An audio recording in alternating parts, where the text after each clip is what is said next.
अडाळ पालांदूर महामार्गाची दुरवस्था, विद्यार्थी व नागरिक संतप्त, तातडीनं दुरुस्तीची मागणी। पवनी तालुक्यातील अडाळ ते पालांदूर जाणारा प्रमुख महामार्ग मागील काही दिवसांपासून अत्यंत खराब अवस्थेत असून अनेक ठिकाणी रस्ता पूर्णपणे फुटलाय।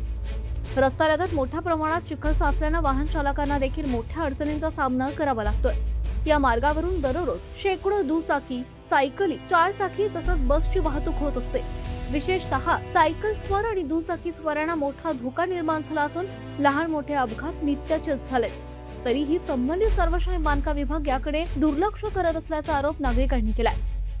या मार्गावरून चिखली, उमरी, कातुर्ली, केसलवाडा, पिलाद्री आणि किटाडी या गावातील विद्यार्थी विद्यार्थिनी शाळा व महाविद्यालयात ये-जा करतात।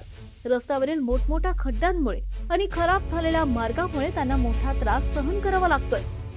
बसमधून प्रवास करणाऱ्या विद्यार्थ्यांना सुद्धा धक्कादायक प्रवास करावा लागतोय। संबंधित विभागानं तातडीनं या रस्त्याची दुरुस्ती करून नागरिकांना दिलासा द्यावा अशी जोरदार मागणी विद्यार्थ्यांनी ग्रामस्थांनी केली। अन्यथा तीव्र आंदोलन छेडण्याचा इशाराही नागरिकांनी दिलाय।